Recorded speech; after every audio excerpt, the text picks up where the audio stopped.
Baik,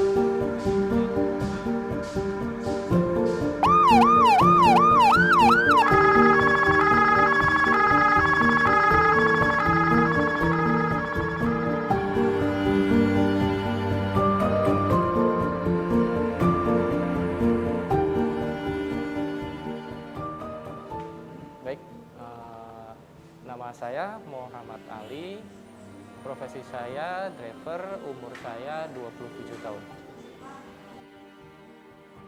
Bergabung di Puskesmas Kecamatan Johar Baru, khususnya untuk driver, saya bergabung itu di tahun 2016. Kalau perbedaannya pasti beda ya Mas ya, soalnya kan sebenarnya kalau peruntukan membawanya sama, hanya saja kita harus, kalau kita membawa ambulan itu kita harus fokus mengendarainya, karena kita mengantar orang sakit, dan kita jangan sampai membahayakan pengendara yang lain. Jadi kita itu harus keselamatan pasien juga harus penting, keselamatan pengendara yang lain juga harus penting. Gitu. Jadi kita harus fokus ke suara.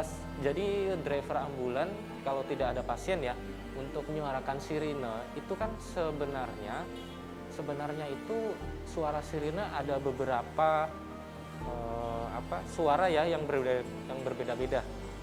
Itu ada fungsinya tersendiri-sendiri. Jadi yang dinamakan suara sirine itu ada halo.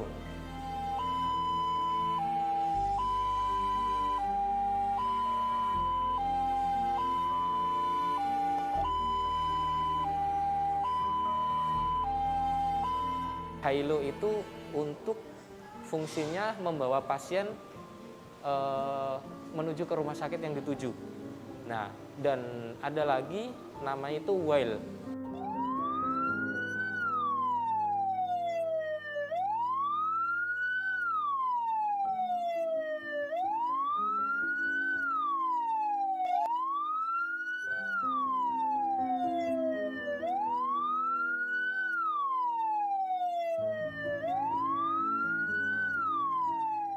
Wail 1 itu diperuntukkan untuk penjemputan pasien ke rumah sakit, atau pas kita perjalanan dari rumah sakit di puskesmas ada rujukan, kita wajib untuk membunyikan sirene tersebut agar kita cepat untuk sampai di tujuan gitu.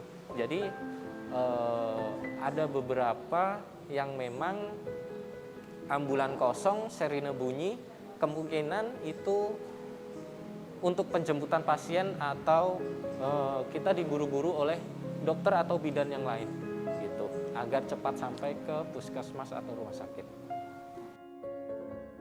Gimana ya, kesannya itu senang karena kita itu telah membantu orang yang membutuhkan pertolongan, istilahnya pertolongan kesehatan ya. Pesannya untuk pengendara yang lain, jikalau ada ambulan di belakang yang terdengar sirine, dimohon untuk pengendara lainnya untuk membukakan jalan untuk ambulan agar kita sampai cepat di rumah sakit yang telah dituju.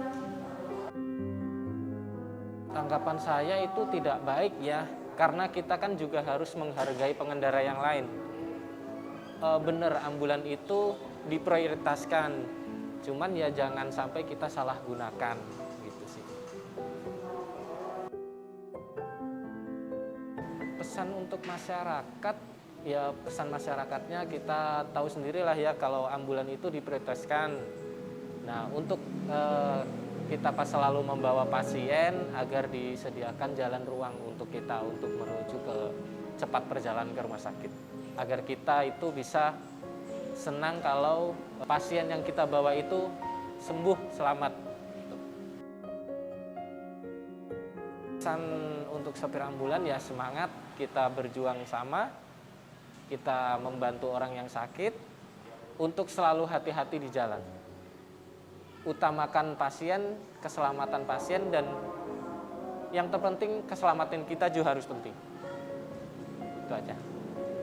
Oke, tentu pasti ada persyaratan untuk bisa menjadi driver ambulan. Yang pertama harus lolos tes administrasi.